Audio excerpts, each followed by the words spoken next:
Hello and welcome to SeniorCare's Living Wisely, Aging Well.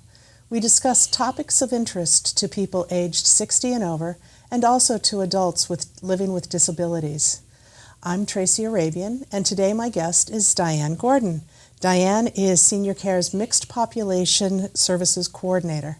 Welcome, Diane. Thank you for joining me today. Today we are going to discuss the Real ID state-issued identification cards that are now available. So Diane, exactly what is a Real ID? Well, first of all, Tracy, thank you for letting me be on the show to share some of this information that's come about the Real ID. And I would like to tell everybody out there that I've gone to a couple trainings that the RMV has come out at some of the Council on Aging and have gathered this information so I could be better informed to share that information with people I come across and my fellow coworkers at SeniorCare. So the Real ID, it was established after the 9/11 attacks in our country, a Homeland Security Act. So with that started in 2002. So in 2005, as a result of the increase of the need for federal security measures, it was developed that every state would have a federally compliant security standard for IDs. So, hence the name, the Real ID, which is a federally compliant driver's license or ID. So as I talk about this, I'm going to be talking more about Massachusetts, but this is a federal mandate, and this does cover all of the states in the country. So they came up with using the again, the process took long. This was 2005. Now we're up to 2018, 19 now. So they needed to integrate with the RMV. They used that vehicle, and then they needed to integrate many other databases in the country. If you have any questions, Tracy, please feel free to interject. I don't mind. So in Massachusetts, we started the Real ID in March of 2018, March 26th of 2018. So when you went to renew your driver's license, you were given a choice.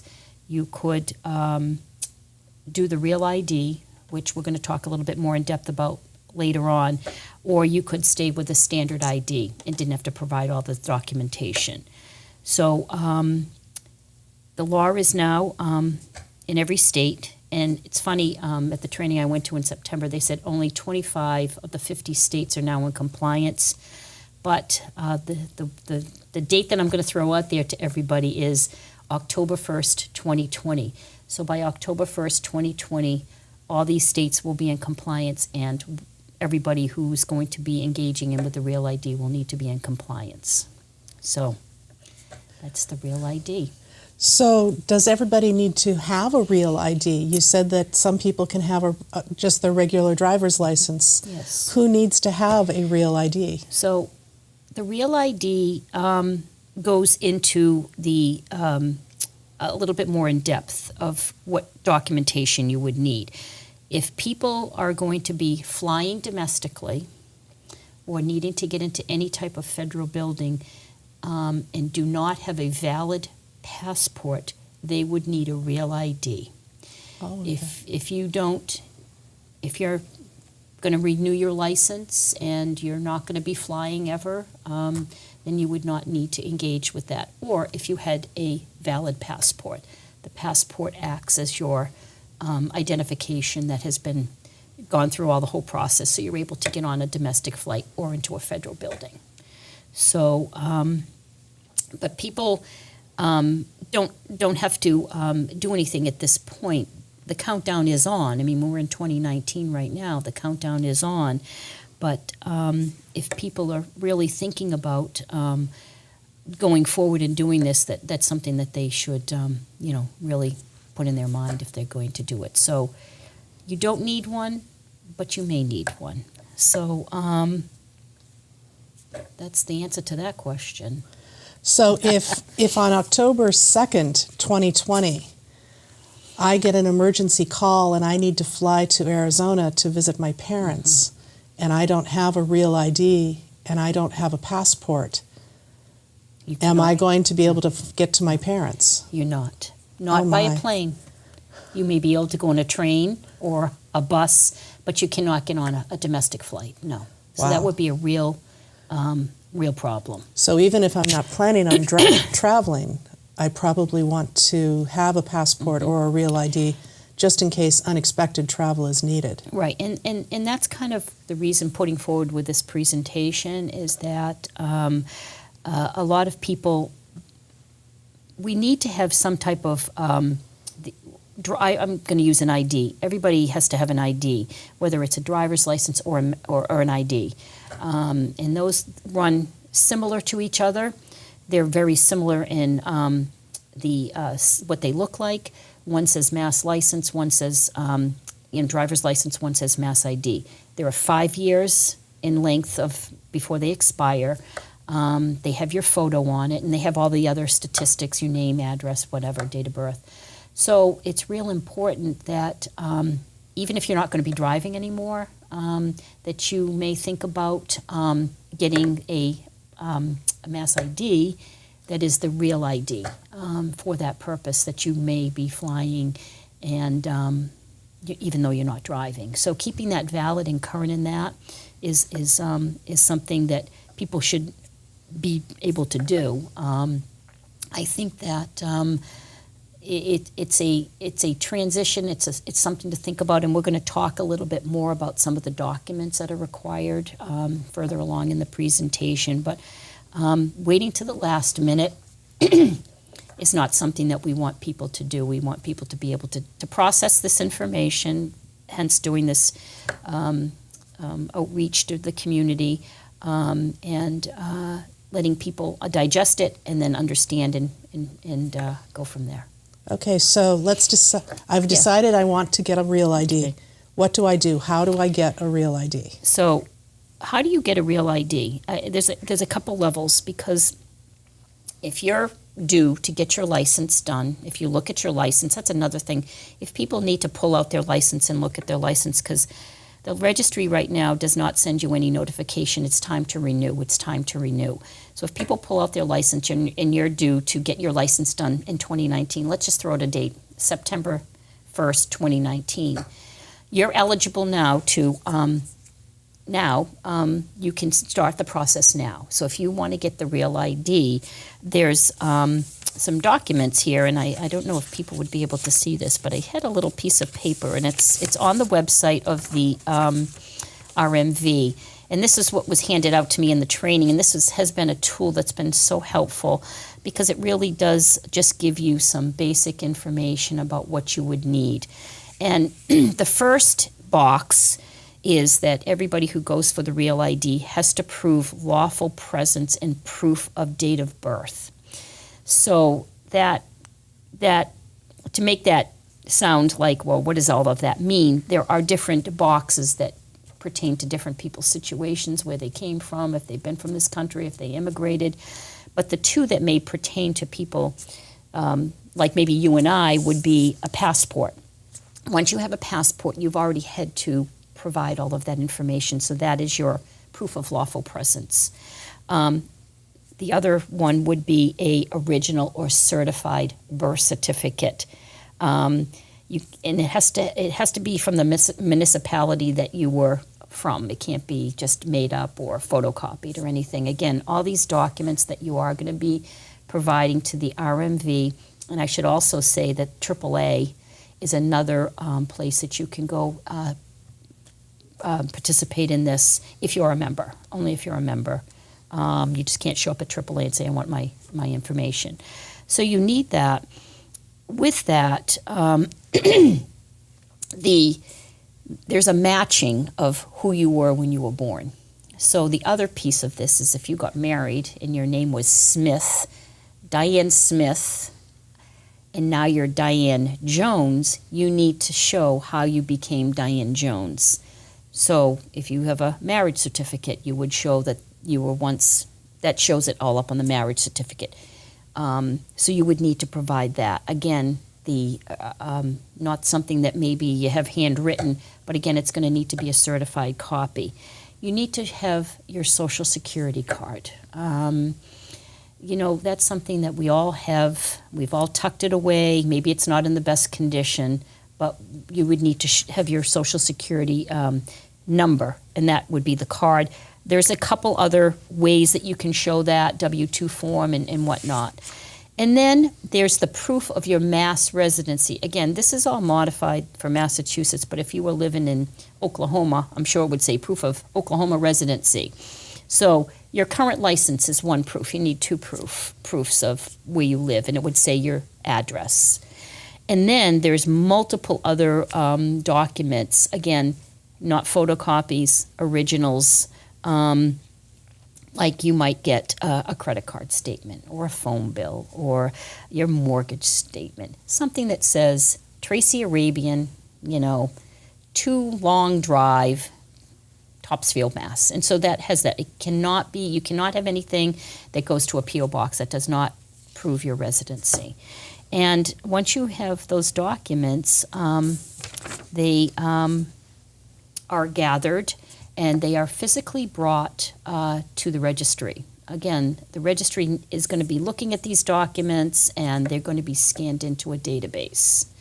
So that's the difference from when you go there to do your renewal of your license. You're just bringing these extra documents in, which I think all of us should probably keep some of these extra documents. I don't know if you have extra documents and you keep them in a safe place, but that would be something where we should keep all those documents in a safe place. Now this form, you said that this form is available online, but many of our viewers don't go online. Mm-hmm. Can they go to the RMV or to the AAA and ask for a copy of this? I'm not too sure if they can get this at AAA. But again, all of this information is going to be at SeniorCare. SeniorCare, I have made available to SeniorCare a booklet of all of these documents and information. Good. So our INR department could even mail something out if people needed to have this. Okay, we could make copies to mail to people for their information. Actually, I've been sharing this with a lot of different people. So somebody could call SeniorCare, ask for our information and referral department, which we refer to as I&R, mm-hmm. and they could send them that form. Yes. Excellent. Yes. That's so nice. And it's and again, it's I think the mass.gov /ID may have that also for people to see. Maybe not this pretty form that they've developed, but the it lists out. Right. Now my Social Security card, I know that the instructions say don't laminate your Social Security card, but a long time ago when I was in my 20s, I laminated my Social Security card. Is that going to be a problem? Yep. Clearly, because on this sheet here in bold says laminated documents will not be accepted. So what do I do? I have a laminated, unusable document. No, it's okay, but for this purpose, it's not. It's okay to keep that, but for this situation, it's not. So there's a couple different ways, or actually 3 different ways. You can actually go to the Social Security office. I was there about a month ago doing some other work, and I saw quite a few people walking in and filling out the form and bringing it up to the desk to get their new Social Security card. And that's the office in Salem? Yes, Salem. Okay. It's on 10 Federal Street. I believe their hours are Monday through Friday, 9 to 4. Wednesdays, though, they're only open 9 to 12. Well, government hours. Still not a bad idea to call ahead and ask. Well, it's really difficult to even get through when they're just going to kind of tell you to show up. You take a number, fill out the form. You can go online. There's a form online. Again, SeniorCare will have all of this, but it's the Social Security government website that you can look under on forms. You could print them out. Another resource if people need help with some of the computer stuff, they could go to their senior center. I believe most senior centers would help people navigate some of this also. And there's a telephone number, an 800 telephone number to call. Again, quicker way is going in person because you're going to get it right into the system right then. And it might just take 2 weeks to get it. So. Okay, so now, my Social Security card, I can fix that. Yeah. Now, I was born in California, and then I got married in Arizona. how am I going to get all of this documentation when I live in Massachusetts? Well, currently, if you had a passport, you really wouldn't need to worry about it. Yeah, But well, all the original documents you have from where you were born and where you got married are valid, even though it was in a different state. That's not the point. The point is showing if you were born in California, who you were born as. And then you got married in Arizona, so then you would have that certificate that says your maiden name to your married name, and so you would have that document. So a lot of people do keep these documents, and they're in pretty good shape. It's just proving your lawful presence, and following the track of who you were when you were born.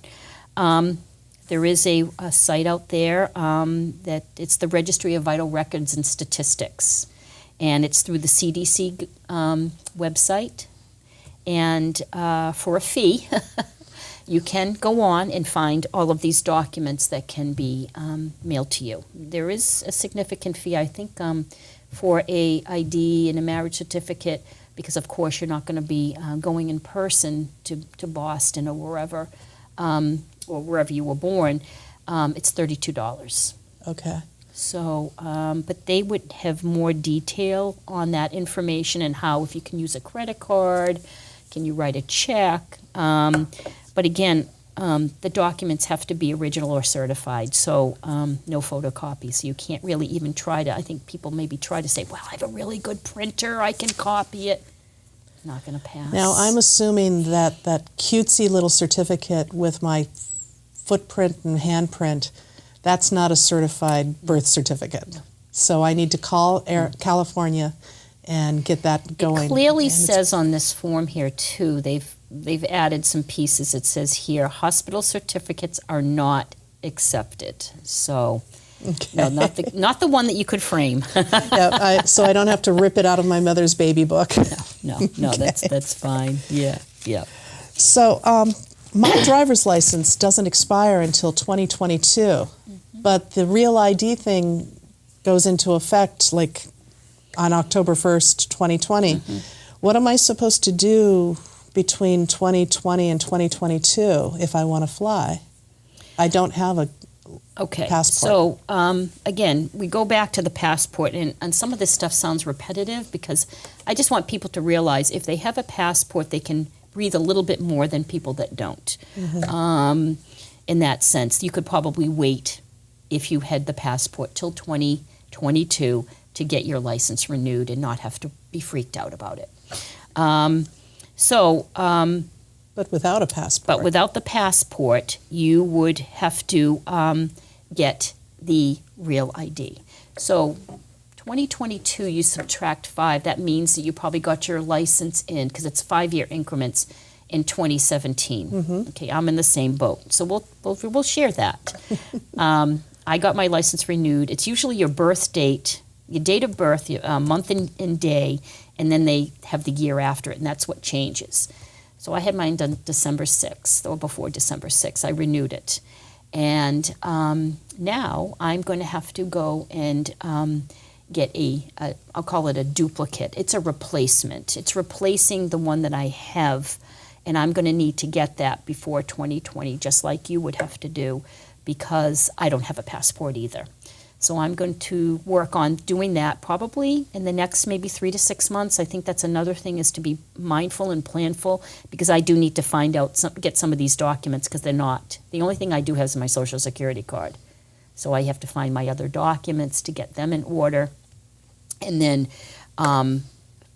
go online and pre-register, and then go down to the registry. I think I'm going to go through the registry.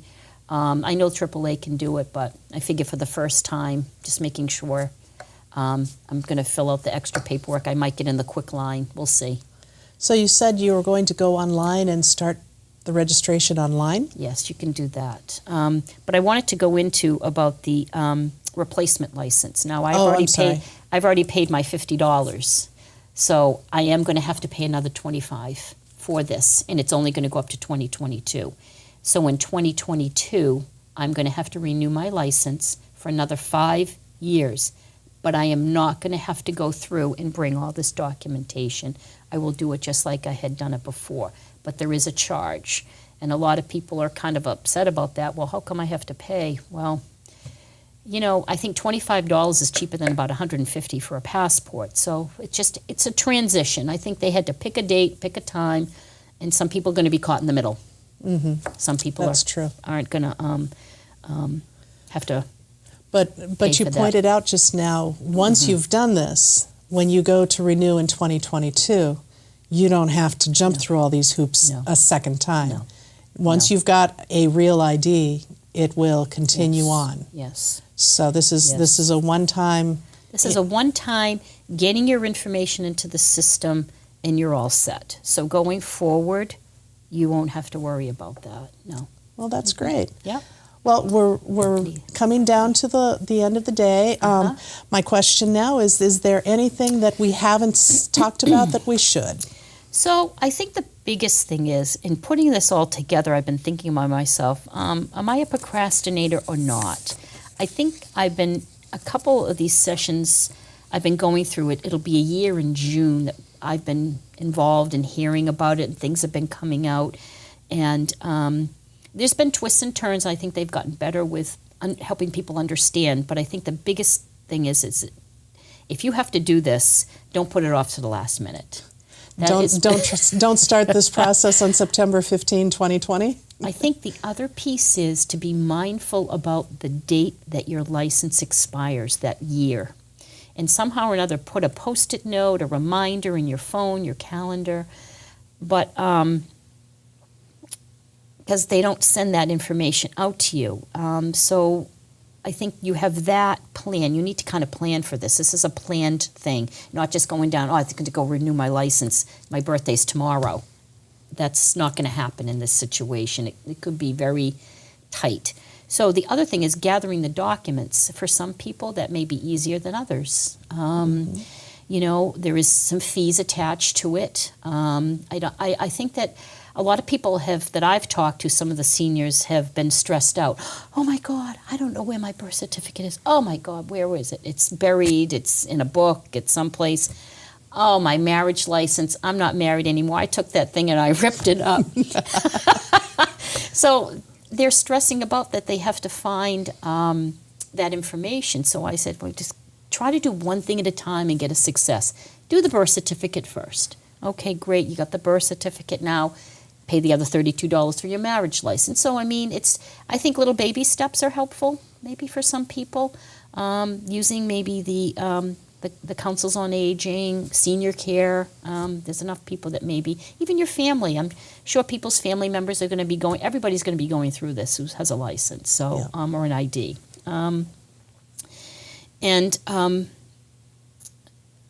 Once you get it, like I said, you won't have to do it anything more. But I think the other thing is the deadline, that October 1st. We are in January 11th in 2019, and I can't even believe that. But that we need to make sure that people are mindful of this, because I think, you know, not getting on a plane when you're standing there and you've bought your tickets or you want to go on vacation, you want to go in the JFK library, and you're the only one in the group who doesn't have the real ID, and you're sitting out in the parking lot or whatever.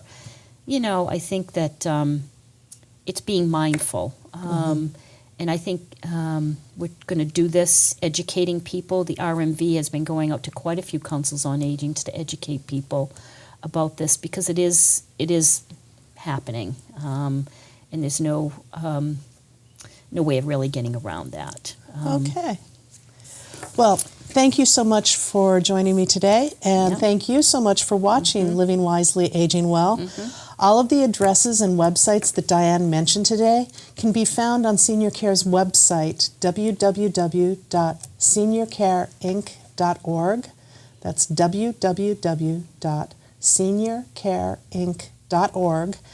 And you'll see a Real ID link on the homepage, so you can find all of those addresses and web pages and everything. Or you can call SeniorCare's Information and Referral Department at 978-281-1750 and ask. They'll be able to give you the form that Diane showed you, or information about where to find the Social Security offices, things of that sort. Thank you again. Have a great day.